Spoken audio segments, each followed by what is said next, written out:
Hello बच्चों, एचयूएस academy Kerala में आपका स्वागत है।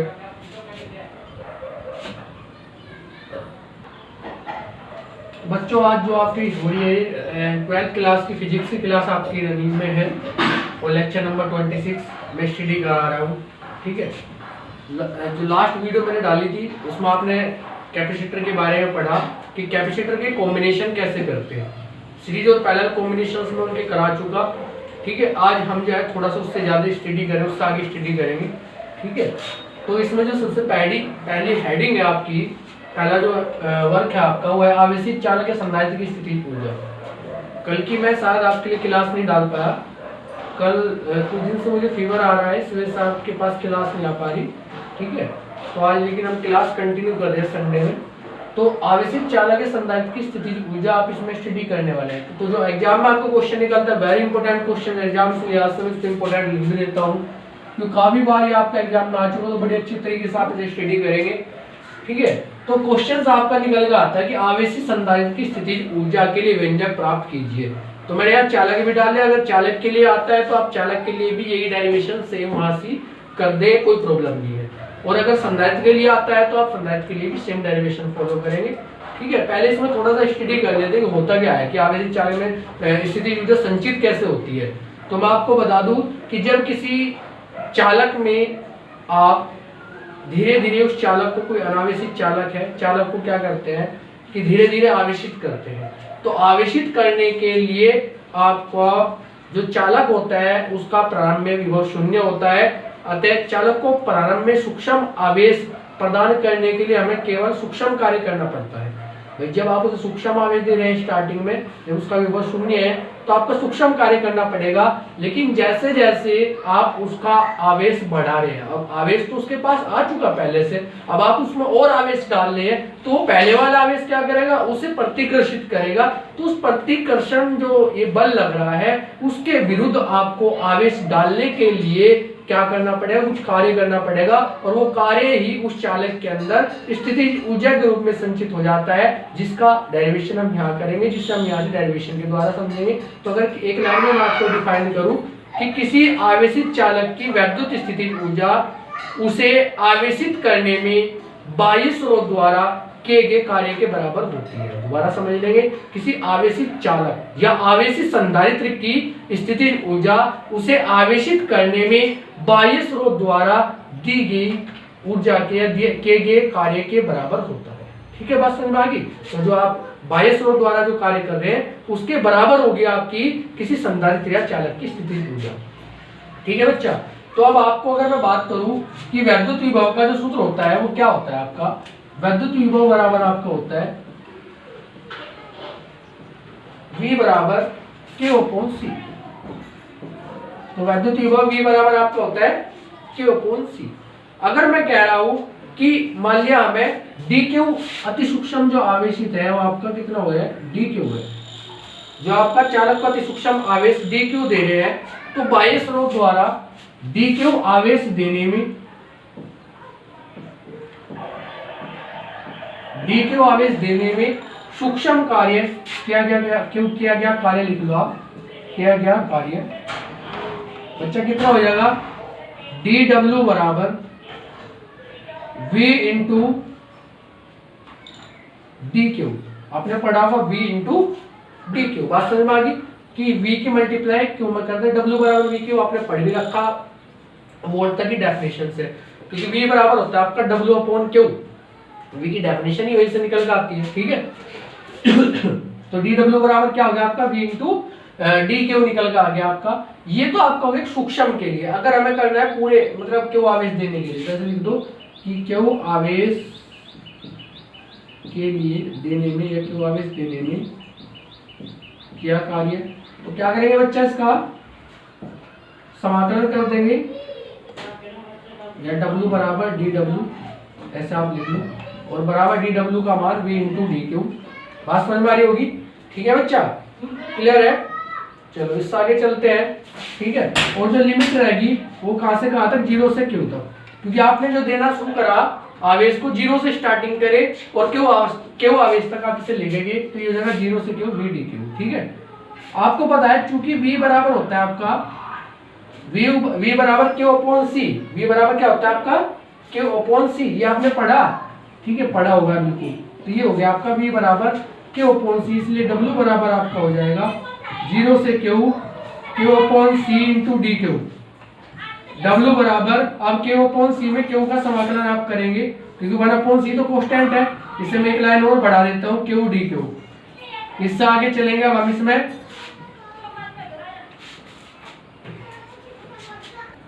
तो V बराबर हो गया आपका Q अपॉन C, तो यहाँ से आपका Q upon C 1 upon C बाहर आ गया, बच गया Q, ठीक है। तो अब इसका समाकलन जब हम करेंगे तो समाकलन का आपको फॉर्मूला पढ़ा होगा k स्क्वायर बाई 2 आपका यहाँ से आ जाएगा, एक घात बढ़ जाती है, और W बराबर आ गया 1 अपॉन 2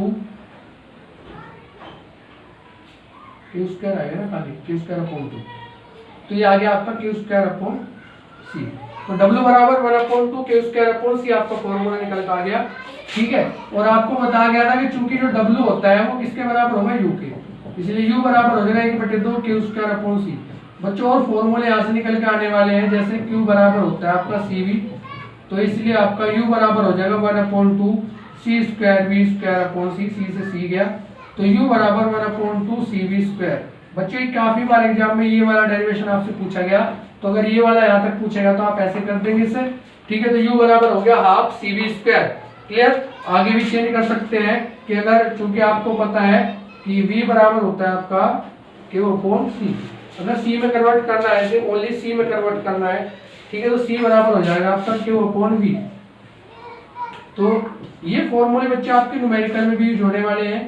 तो अब आप क्या करेंगे, C बराबर Q अपॉन V यहाँ रख दो, तो U बराबर आपको हो जाएगा 1 upon 2 Q upon V into V square, V से V गया, तो U बराबर होता है 1 अपॉन 2 QV।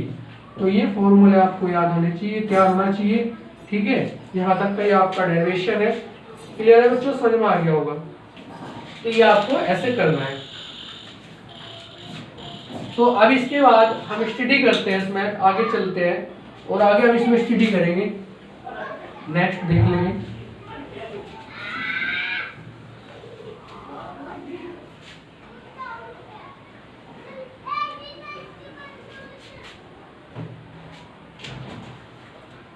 तो नेक्स्ट इसमें है पॉइंट कि दो आवेशित चालकों को जोड़ने पर उभयनिष्ठ विभव, दो आवेशित चालकों को दो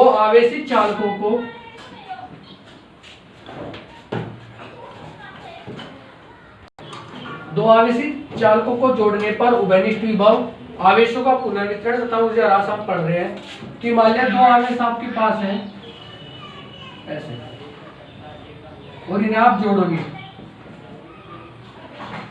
आप इन्हें ऐसे जोड़ देंगे,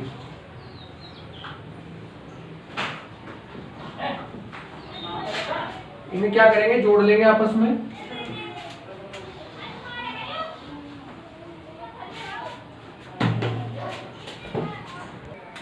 तो बच्चों इसमें जो आवेश है इधर, ये Q1 आवेश है, C1 इसका मान लिया इसकी वैद्युत धारिता है, V1 इसका विभव है, इसका Q2 आवेश, C2 जो है इसकी धारिता, और V2 हो गया इसका वैद्युत विभव, ठीक है बच्चा। आवेशित हो जाने के बाद जैसे ये आवेशित हो गया, इसका आवेश Q1 डैश और इसका हो गया Q2 डैश, क्लियर बच्चा। तो हमने मान लिया इसमें जो हम सपोज करके चल रहे हैं, मैं आपको बता दूं क्या सपोज करके चल रही, कि दो विलगित चालकों की वैद्युत धारिताएं C1 और C2 है, उनका जो उनके पास वैद्युत आवेश है वो Q1 और Q2 है। आवेश Q1 और Q2 देने के बाद उत्पन्न वैद्युत विभव V1 और V2 है। तो तब अगर मैं आपको यहाँ से पहले बताऊं कि Q1 का मान कितना हो जाएगा आपका C1 V1 और Q2 का मान C2 V2, इसमें तो कोई डाउट होगा ही नहीं, आपने पहले पढ़ के रखा है, ठीक है। दोनों चालकों को एक तार के द्वारा हम आपस में जोड़ देंगे। जोड़ने पे क्या होता है कि जो आपका उच्च विभव वाला जो आपका इसमें संधारित्र होगा या जो आप चालक यूज कर रहे हैं, वो जो उच्च विभव वाला होगा, उधर से आवेश निम्न विभव वाले चालक की ओर चलने शुरू कर देंगे। और ये आवेशों का वितरण तब तक होता रहता है जब तक कि उनका विभव समान न हो जाए, और उस स्थिति को बोलते हैं उभयनिष्ठ विभव। इसे कैपिटल V से प्रदर्शित करते हैं। तो अगर मैं उभयनिष्ठ वैद्युत विभव कंसीडर कर रहा हूं, तो उभयनिष्ठ वैद्युत विभव क्या हो जाएगा, उभयनिष्ठ वैद्युत विभव, V बराबर आपका हो जाएगा कुल आवेश, कुल मतलब वैद्युत विभव निकाले ना, तो कुल धारिता बटे कुल आवेश। तो कुल धारिता आपकी कितनी होगी, C1 प्लस C2, आवेश हो जाएगा Q1 प्लस Q2। ठीक है बच्चा, तो फॉर्मूला बनकर आ गया आपका, ये शायद मैं उल्टा कर दिया, ये होगा आपका कुल आवेश और अपॉन में आएगा कुल धारिता। ये फॉर्मूला उल्टा हो गया बच्चा। ठीक है, तो ये आपका हो जाएगा फिर कुल आवेश Q1 प्लस Q2 और C1 प्लस C2। चूंकि आपने Q1 Q2 के फॉर्मूले ऊपर लिख रखे, तो C1 V1 plus C2 V2 बटे C1 प्लस C2, ये आपका निकल कर आ जाएगा वैद्युत विभव V का फॉर्मूला। ठीक है बच्चा, तो अगर उभयनिष्ठ विभव का आपसे सूत्र पूछ लेते हैं, उभयनिष्ठ विभव ये होता है। तो उभयनिष्ठ विभव होता क्या, मैंने आपको बता दिया कि जैसे दो विद्युत गोले को निकाल को आप जोड़ोगे, जोड़ने के बाद क्या होगा, जो उच्च विभव वाला आपका चालक है उससे आवेश चलने शुरू होंगे निम्न विभव वाले की ओर, और वो तब तक चलते रहेंगे जब तक कि उनका विभव समान ना हो जाए। इस स्थिति को बोलते हैं उभयनिष्ठ विभव। ठीक है, और विभव का फॉर्मूला आपके सामने मैंने लिख दिया। यदि आवेशों के पुनर्वितरण के बाद, जैसे आवेशों का मतलब वितरण हो चुका, उनके पुनर्वितरण के बाद चालकों पर आवेश Q1 और Q2 डैश हो जाए, भाई जैसे इन्होंने वितरित कर दिया तो आवेशों का मान तो घट बढ़ गया भाई, किसी पे कम किसी पे ज्यादा, ये नहीं मानते। तो मान लीजिए इसके पास तो Q1 डैश हो गया और इसके पास कितने होंगे, Q2 डैश हो जाते हैं। ठीक है, तब आपका फॉर्मूला हो जाएगा, तब आपका सूत्र हो जाएगा Q1 डैश बराबर C1V, क्योंकि विभव तो समान है भी। ठीक है, और Q2 डैश बराबर C2V। यहां तक आपको समझ में आ गया होगा। ठीक है, अगर मैं दोनों को डिवाइड कर दूं कि Q1 dash upon Q2 dash बराबर हो जाएगा C1V बटे C2V, और V से V कैंसिल हो गया, ये निकल के आ गया C1 अपॉन C2। यहाँ तक कोई डाउट नहीं होगा, यहाँ तक सब आपका क्लियर हो गया होगा।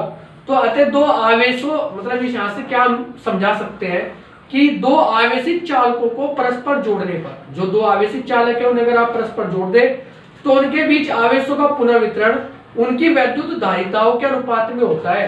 किसके अनुपात में होता है, C1 अपॉन C2 के। ठीक है, तो मैं कह सकता हूं कि जब आप किसी दो आवेशित चालकों को किसी तार के द्वारा आपस में जोड़ देते हैं तो उनमें आवेशों का पुनर्वितरण, उनमें आवेशों का पुनर्वितरण का अनुपात उनकी धारिताओं के अनुपात के बराबर होता है। ठीक है, ये आपको समझ में आ गया होगा। ठीक है, तो ये इसमें मैंने पुनर्वितरण समझा आपको, वैद्युत विभव। अब आगे पॉइंट पर चलते हैं, आगे हम पढ़ेंगे इसमें ऊर्जा ह्रास। ठीक है बच्चा, तो ऊर्जा ह्रास के लिए मुझे ये इधर का जो है क्लियर करना पड़ेगा, क्योंकि कुछ थोड़ा सा बड़ा सा डेरिवेशन है, तो मैं इसे मिटा देता हूँ, ये समझ में आ गया होगा आपकी। ठीक है, तो अब मैं चलता हूँ बच्चा ऊर्जा ह्रास कि ऊर्जा ह्रास क्या होगा। तो अगर हम स्टडी करें ऊर्जा ह्रास की, तो ऊर्जा ह्रास में समझेंगे कि जब आपने पहले वाली कंडीशन ली तो उसमें स्थितिज ऊर्जा कितनी, U बराबर U1 बराबर 1/2 C1 V1 स्क्वायर, और सेकंड कंडीशन में U2 बराबर 1/2 C2 V2 स्क्वायर। भाई मान लिया पहले वाला जो है इसके लिए तो ये हो जाएगा, दूसरे के लिए ये हो जाएगा। हमने अभी डेरिवेशन किया कि स्थितिज ऊर्जा क्या होती है कि आवेशों को जो आप दे रहे हैं किसी अनावेशित वस्तु को, तो उसमें जो क्या कार्य करना पड़ रहा है वो उसके बराबर होती है। वो कितना होता है, U बराबर हाफ CV स्क्वायर, अभी आपने डेराइव किया था। ठीक है, तो अगर पुनर्वितरण के पश्चात, पुनर्वितरण के बाद कितना होगा भाई, पुनर्वितरण के बाद स्थितिज ऊर्जा कितनी हो जाएगी, U1 डैश बराबर हाफ C1 V स्क्वायर, और दूसरा हो जाएगा आपका U2 डैश बराबर हाफ C2 V स्क्वायर। यहाँ तक तो कोई डाउट नहीं होगा बच्चों, ये क्लियर होगा आपको। ठीक है, अब ऊर्जा ह्रास क्या होगा आपका, देखो ऊर्जा ह्रास क्या होगा।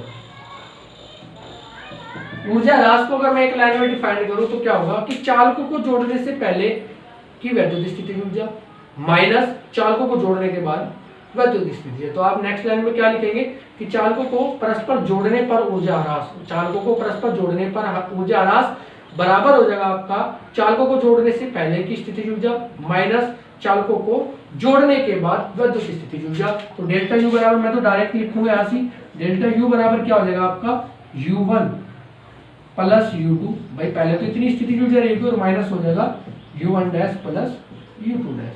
क्लियर बच्चा, अब रखेंगे इसमें वैल्यू U1 प्लस U2 कितना है आपका 1/2 C1 V1 लिखना है, यहाँ से 2 लिख दिया मैंने यहाँ से, C1 V1 square plus C2 V2 square minus 1 जो कॉमन आने में से बाहर निकाल रहा हूँ और ब्रैकेट में आ जाएगा आपका C1 प्लस C2।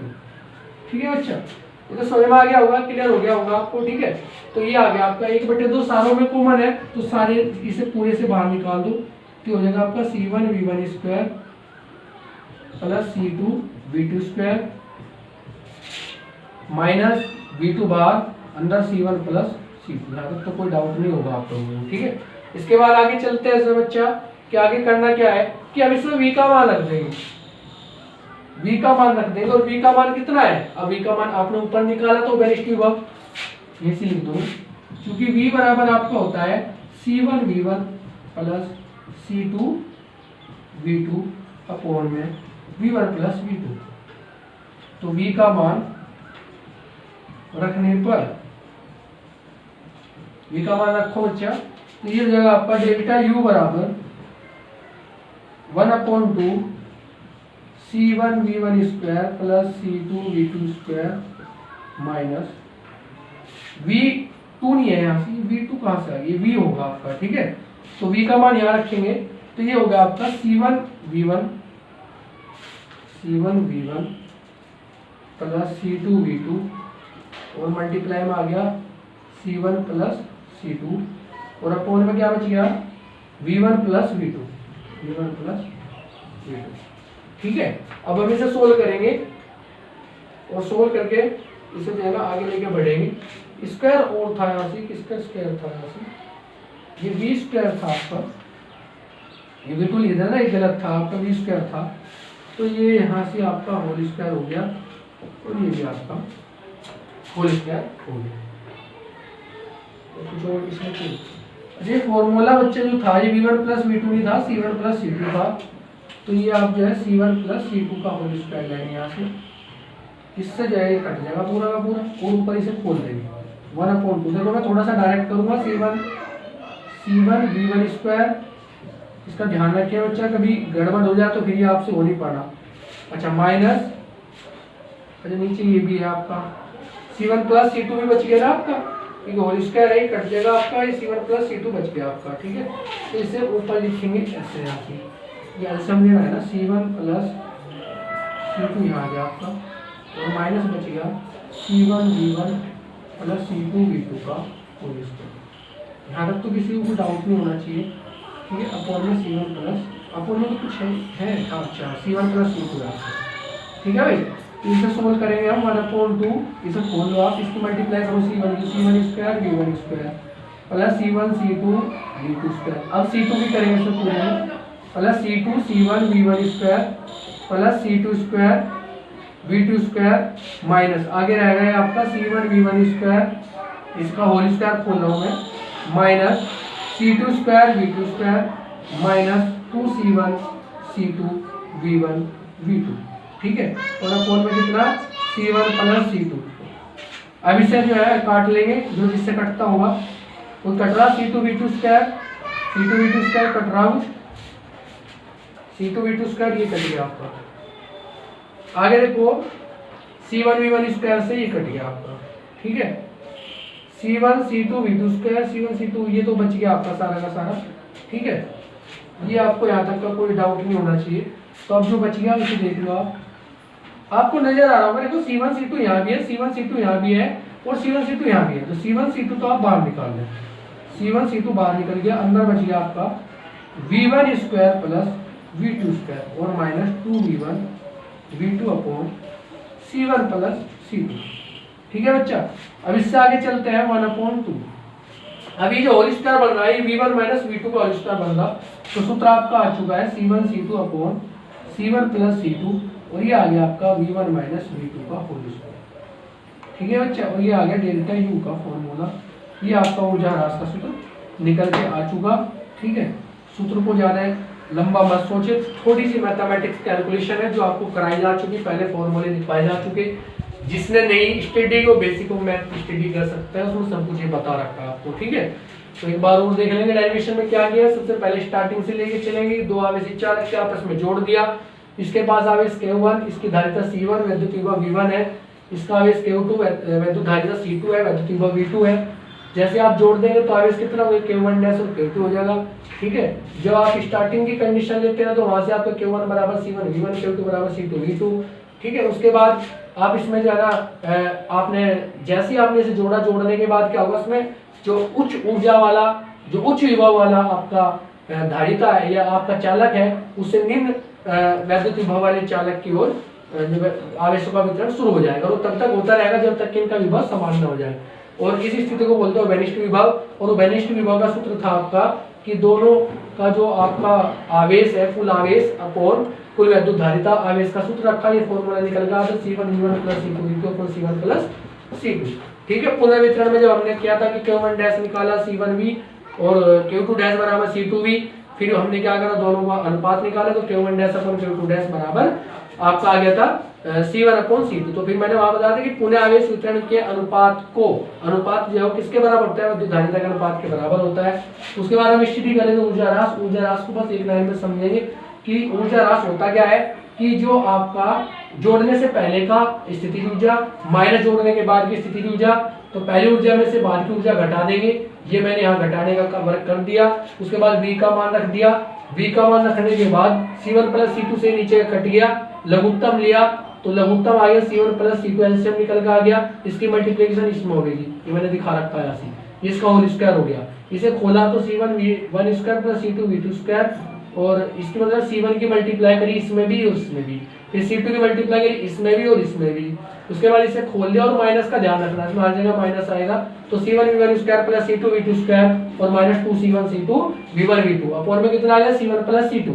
अब देखो इसमें जो कटता था उसे काट दिया और इसमें C1 C2 कॉमन नजर आया, इसे बाहर निकाला, ये इसके अपॉन में रख दिया। इसके बाद इसे लिया, ये देखा कि आपका ये होल स्क्वायर बना हुआ है किसका, V1 - V2 का होल स्क्वायर। ठीक है, तो बच्चों यहाँ तक का आपको ऊर्जा ह्रास का सूत्र करना है अगर आपके एग्जाम में आता है। ठीक है, उम्मीद है आपको ये समझ में आ गया होगा। आपकी जो हेडिंग है, इससे आगे की जो हेडिंग है आपकी, वो है आवेशित समांतर प्लेट, आवेशित समांतर प्लेट। आवेशित समांतर प्लेट संधारित्र की प्लेटों के बीच,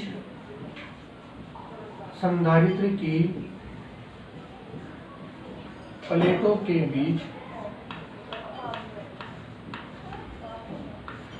आवेशित समांतर प्लेट संधारित्र, आवेशित समांतर प्लेट संधारित्र की प्लेटों के बीच विद्युत क्षेत्र में ऊर्जा घनत्व,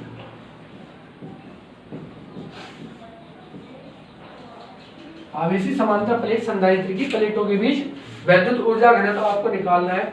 energy density in electric field between the plates of A charge parallel plate capacitor. ठीक है, तो हमें जो है ना इलेक्ट्रिक डेंसिटी निकालनी है, आपकी ऊर्जा घनत्व निकालना है, एनर्जी डेंसिटी आपको फाइंड करनी है इसमें इलेक्ट्रिक फील्ड में, और किसके लिए, जो दो आपकी चार्ज पैरेलल प्लेट है उनके बीच में। ठीक है, तो इसके लिए हम स्टडी करेंगे कि मान लिया कि सबसे पहले तो हम इसकी छोटी सी डेफिनेशन समझ लें, होता क्या डिफरेंस है। स्थिति ऊर्जा तो हमने निकाली ली, संचित स्थिति ऊर्जा U = ½ CV², ये सबने अपने आप पढ़ ली। ठीक है, होता क्या है कि आवेशित संधारित्र में विद्युत स्थितिज ऊर्जा उसकी प्लेटों के बीच के माध्यम में विद्युत क्षेत्र के रूप में संचित होती है। किसके रूप में संचित होती है, विद्युत क्षेत्र के रूप में। ठीक है, तो प्लेटों के बीच प्रति एकांक आयतन, तो हम कंसीडर कर रहे हैं कि जो प्लेट है आपकी उसके बीच जो प्रति एकांक आयतन में संचित विद्युत स्थितिज ऊर्जा है वो उसका ऊर्जा घनत्व कहलाएगा। वो क्या कहलाएगा उसका, तो प्रति एकांक वर्ड एक जुड़ गया, नहीं तो डेफिनेशन पहले वाली है, सब कुछ पहले वाला है, ध्यान से करेंगे। ठीक है, अगर मान लिया भाई दो प्लेट आपकी लगी है, उसके बीच परावर्तिता कैपिटल K भरा हुआ है, तो C बराबर आपका फॉर्मूला निकल जाए K∈0A/D। यहाँ तक तो कोई डाउट नहीं होगा क्योंकि आपने डेरिवेशन पहले कर चुके। और स्थितिज ऊर्जा, स्थितिज ऊर्जा कितनी होगी भाई, U = 1/2 CV², K∈0A/D, ये C का मान रख दिया, U का फॉर्मूला आपका निकल के आ गया। आगे क्या कर सकते हैं, अगर मुझे D को भी अंदर लेके जाना है, क्योंकि D बाहर लेना पड़ेगा भैया, D² करना तो D की मल्टीप्लिकेशन करनी पड़ेगी, नहीं करनी पड़ेगी। ठीक है, तो ये मैं कर रहा हूँ ऐसे कि आपका एप्सिलॉन 0A, ये मैं आपको वी स्क्वायर डी, ये ऐसे ले लो आप, V square upon D square पहले लिख लो आप, ये हो गया, ठीक है भाई। और ये बच गया आपका के ए, और एक डी हमने लिया क्योंकि एक डी नीचे मल्टीप्लाई करी, एक डी के ऊपर करी, तो मान लिया डी की ए कर दी, डी की ए कर दिया आपने, तो ऊपर डी तो बच गया, नीचे वाले का तो स्क्वायर बन गया, ये अंदर आ गया, ठीक है। तो ये क्या होता है आपका, चूंकि आपको पता है ई बराबर होता है वी बटे डी, ये बराबर क्या होता है आपका वी बटे डी होता है, इसलिए आपका u बराबर आ जाएगा, u बराबर आपका आ जाएगा 1/2 ई स्क्वायर के ए डी, ठीक है भाई। u बराबर क्या आ गया 1/2 ई के ए डी, एप्सिलॉन 0 हो जाएगा बच्चा, तो एप्सिलॉन 0 और साथ में ले लेंगे 1/2 एप्सिलॉन 0 ई स्क्वायर के ए डी, ठीक है। ये आपका फॉर्मूला निकल के आ गया। आपने पढ़ा कि ऊर्जा घनत्व को हमेशा स्मॉल u से डिनोट करते हैं, कैपिटल U बटे आयतन, आयतन ले दूंगा, तो आयतन अगर मैं निकालूं तो u बराबर u बटे क्या हो जाएगा आपका AD, u का मान रखो यहाँ से 1/2 एप्सिलॉन 0 ई स्क्वायर के AD, और अपॉन में कितना आ गया AD से AD कैंसिल हो गया, तो u बराबर आपका फॉर्मूला निकल के आ गया 1/2 एप्सिलॉन 0 ई स्क्वायर के, ठीक है। वायु माध्यम के लिए अगर कंसिडर कर रहे हैं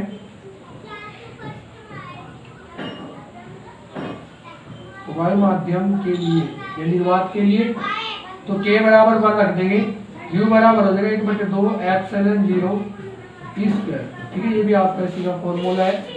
उम्मीद है आपको समझ में आ गया होगा, क्लियर हो गया होगा आपको, ठीक है बच्चा, ये समझ में आ गया होगा, छोटा सा डेरिवेशन था। इससे आगे चलते हैं,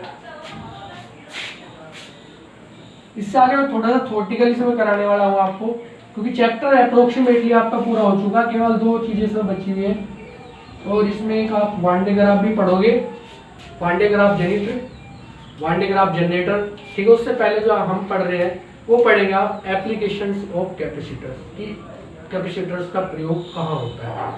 सबसे पहला होता है आपका प्रयोग आवेशों को संचित करने में, आवेशों को संचित करने में कहाँ होता है, मैं पॉइंट लिखता जा रहा हूँ, अगर क्वेश्चन वहां से 1 नंबर में आते तो पॉइंटों से काम चल जाएगा, नहीं तो फिर आपको इनमें हेडिंग बना के लिखना होगा, आवेशों के संचय करने। अब आपको पता है कि भाई ये क्या करते हैं, आपके आवेशों को संचित करते हैं, तो आवेशों को संचय करने में होता है सबसे पहला प्रयोग कि संधारित्र मुख्यतः आवेशों को संचित करने में प्रयोग किया जाता है। किसी परिपथ में अक्षणिक या प्रबल किस तरह का उस परिपथ में आपको आवेश संधारित्र आवेश चाहिए, उसी हिसाब से जो है ना हम संधारित्र को जोड़ देते हैं। अगर कहीं से आपको ज्यादा चाहिए तो ज्यादा संधारित्र जोड़ देंगे, क्रम भी उनका उसी प्रकार यूज करते हैं, उन्हें श्रेणी क्रम में जोड़ना है, समांतर क्रम में जोड़ना है, ठीक है। अक्षणिक और शक्तिशाली चुंबकीय क्षेत्र उत्पन्न करने में संधारित्रों का प्रयोग किया जाता है, ठीक है। दूसरा होता है ऊर्जा को संचित करने में, पहला तो किसका हुआ आवेशों को, दूसरा हो गया ऊर्जा का। तो ऊर्जा को संचित करने में भी आपका इसका प्रयोग होता है कि आवेश संचित करने के प्लेटों के बीच विद्युत क्षेत्र में पर्याप्त विद्युत स्थिति की ऊर्जा होती है। मैंने अभी पढ़ाया आपको कि आपकी जो विद्युत स्थिति की ऊर्जा होती है वो संचित होती है किस रूप में, विद्युत क्षेत्र के रूप में, ठीक है। तो अगर हमें बहुत ज्यादा संधारित्र जोड़ दिए, जोड़ने के बाद अगर बहुत ज्यादा ऊर्जा गिरा तो बहुत ज्यादा संधारित्र जोड़ देंगे, और कम ऊर्जा गिरा तो कम संधारित्र जोड़ देंगे। और आपको पता है कि उसका आयतन को घटा बढ़ा के उसकी जो मात्रा को है बढ़ा और घटा सकते हैं, ठीक है, आवश्यकता अनुसार ऊर्जा प्राप्त कर सकते हैं। नेक्स्ट है आपका इलेक्ट्रॉनिक परिपथ होंगे, जितने भी आपके इलेक्ट्रॉनिक परिपथ हैं, इलेक्ट्रॉनिक परिपथ में बहुत इंपॉर्टेंट रोल निभा रहे हैं आज के टाइम में, ठीक है। तो इलेक्ट्रॉनिक परिपथ में बहुत सारे कार्य हम संधारित्रों के द्वारा करते हैं। जैसे एक मान लिया एग्जांपल मैं आपको दे दूं कि रेडियो आवृत्ति की जो विद्युत दोलन के उत्पादन को में या रेडियो में, टेलीविजन में आपने देखा होगा कि उसमें संधारित्र लगे रहते हैं। वो क्या करते हैं कि जो सिग्नल आपका आ रहा है उसे दोलित्र करते हैं, उसे दोलित्र करने में यूज होते हैं। या फिर क्या करते हैं कि जो विद्युत चुंबकीय तरंगे हैं वो दोलन करती रहती है, तो उन्हें दोलन कराने में जो है हम संधारित्र का प्रयोग करते हैं, जिसके द्वारा वो सारे कार्यक्रम आपके प्रसारण टीवी पर और रेडियो पर होता है, तो वहां भी संधारित्रों का यूज करते हैं, ठीक है। इलेक्ट्रिक पावर सप्लाई देने में, इलेक्ट्रिक पावर जो सप्लाई दी जाती है उसमें भी हम इनका प्रयोग करते हैं, ठीक है। फ्लक्चुएशन कम करने के लिए, जैसे इलेक्ट्रिक सप्लाई आपकी जा रही है उसमें फ्लक्चुएशन होते हैं, अर्थात उसके जो घटाव बढ़ाव होते हैं उसे कम और ज्यादा करने के लिए हम संधारित्रों का प्रयोग करते हैं। क्योंकि आपका जो संधारित्र होता है, मैं आपको बता दूं बेसिक सी लैंग्वेज में, ये हमेशा अल्टरनेटिंग करंट का एब्जॉर्ब करेगा। अल्टरनेटिंग करंट अर्थात प्रत्यावर्ती धारा, प्रत्यावर्ती धारा आपको समझ में नहीं आ रहा होगा तो मैं बता दूं आपको, प्रत्यावर्ती धारा वो धारा होती है जो आप घरों में यूज करते हैं, जो आपको किसी वायर के द्वारा आपको घर में मिल रही है उसे प्रत्यावर्ती धारा। सिंपल सी लैंग्वेज में तो ये होगी, नहीं प्रॉपर डेफिनेशन जैसे आपका इसका चैप्टर चलेगा वहाँ आपको करा दी जाएगी। दूसरा होता है आपका डिस्ट करंट, जिसे बोलते हैं डिस्ट धारा, जिसे बोलते हैं डीसी बोल देते हैं, डायरेक्ट करंट, जो आप बैटरी के द्वारा ले रहे हैं उसे डीसी बोलते हैं। तो कैपेसिटर जो आपका वर्किंग करता है वो एसी को लेता है, एसी को एब्जॉर्ब करेगा और डीसी में कन्वर्ट करके सेंड कर देगा। और डीसी क्या होती है आपकी, डीसी एक सीधी लाइन में चलती है लीनियर वे में, और एसी आपकी ऊपर नीचे अप डाउन करके चलती है, ठीक है। तो इसके अगर फ्लक्चुएशन कम कर देगा तो उसकी शेप बिल्कुल थोड़ा बहुत डीसी की तरह हो जाती है, तो हम क्या रहते हैं कि जो आपका कैपेसिटर है वो आपका डीसी में कन्वर्ट कर देता है एसी को, ठीक है। खैर जब वो चैप्टर आपका डिस्कस होगा तो उसमें मैं बिल्कुल आपको क्लियर करा दूंगा कि कैसे कन्वर्ट करता है और कैसे कन्वर्ट नहीं करता है, ठीक है। तो इससे आगे अगर हम चलते हैं इसमें, तो हम इसका उपयोग ये भी कह सकते हैं कि डिस्ट धारा के परिवर्तन में इसका प्रयोग किया जाता है, ठीक है। नेक्स्ट है विद्युत उपकरणों में। विद्युत उपकरणों में, तो विद्युत उपकरणों में हम इसका प्रयोग करते हैं।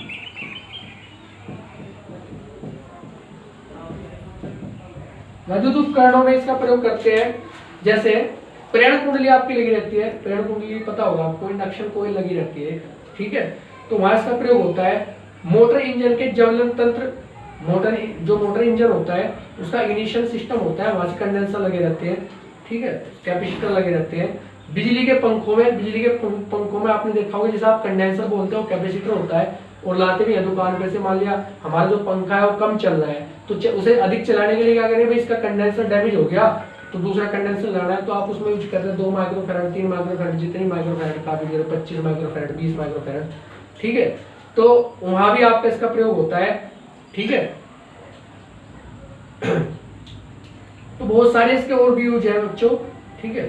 तो जैसे मान लिया एक एग्जांपल इसमें दे रखा है कि जो आपके इलेक्ट्रिक आपकी जो होगी इलेक्ट्रिक, एक बात कर ले हम इसमें कि जैसे आप विद्युत परिपथ को अचानक तोड़ते हैं, तो इलेक्ट्रिक सर्किट हो गया आपको, आप उसे तोड़ते हैं, तो तोड़ने के बाद इलेक्ट्रिक सर्किट को तोड़ने का मतलब हो गया कि बीच से जब आप उसे कट करते हैं तो बहुत ज्यादा स्पार्किंग होती है। उस स्पार्किंग को कम करने के लिए भी हम वहां से कंडेंसर का यूज करते हैं, कैपेसिटर का यूज करते हैं, ठीक है, इंपोर्टेंट यूज है। इसके बाद वैज्ञानिक अध्ययन में, ये मैं लिख नहीं रहा कि आप ऐसे पढ़ लेंगे, वैज्ञानिक अध्ययन में तो बहुत सारी जगह जो है कैपेसिटर का प्रयोग किया जा रहा है वैज्ञानिक अध्ययन में। विभिन्न प्रकार के संधारित्र अलग अलग प्लेटों से कनेक्ट करते हैं, ठीक है। अलग अलग पदार्थ के जो है ना, इसमें जो है अलग अलग पदार्थ में हम कंडेंसरों का यूज कर रहे हैं, अलग अलग रिसर्च में हम कंडेंसरों कैपेसिटर का यूज कर रहे हैं, ठीक है। तो वैज्ञानिक अध्ययन में भी हम इसका प्रयोग करते हैं। तो ये सब कुछ था आपका इलेक्ट्रिक कैपेसिटर के बारे में, विद्युत संधारित्र के बारे में। चैप्टर लगभग आपका समाप्त हो चुका है। इसके फॉर्मूलेज और एक के और वन अगर आप जनित्र आपका रह गया वो मैं नेक्स्ट वीडियो में आपको दूंगा, ठीक है, उसमें आपको समझ में आ जाएगा। तो बच्चों अगर वीडियो अच्छी लगे तो वीडियो को लाइक जरूर करें, चैनल को सब्सक्राइब कराएं, वीडियो को शेयर करें और अच्छे अच्छे कमेंट्स हमें दें, जिससे कि हम एनर्जीफुल रहें और आगे ऐसे वर्क करते रहे, ठीक है, जिससे कि आपकी पढ़ाई कंटिन्यू चलती रहे। और बच्चों आप जो है वर्क टाइम पे भेजते रहे, जिससे हमें पता लगता रहे कि हाँ बच्चे हमारे से कनेक्ट हैं, हम इससे जुड़े हुए हैं और वर्क हमें भेज रहे हैं। वर्क को एक दूसरे का कॉपी मत करें। हम जो स्टडी कर रहे हैं वो अपने लिए स्टडी कर रहे हैं, किसी दूसरे के लिए स्टडी नहीं कर रहे हैं। आप क्या करते हो कि कॉपी में रिटर्न किया, नोट्स तैयार किए और दूसरों को कॉपी पेस्ट कर दिया। वो बच्चा वीडियो लेक्चर नहीं देखना, फॉर्मेलिटीज पूरी करेगा। अगर आप वीडियो लेक्चर कंप्लीट देखोगे तो तभी आपको समझ में आएगा। कॉपी पेस्ट करने से कोई फायदा नहीं है, इस आदत को चेंज करें, ठीक है। ओके, थैंक यू, धन्यवाद।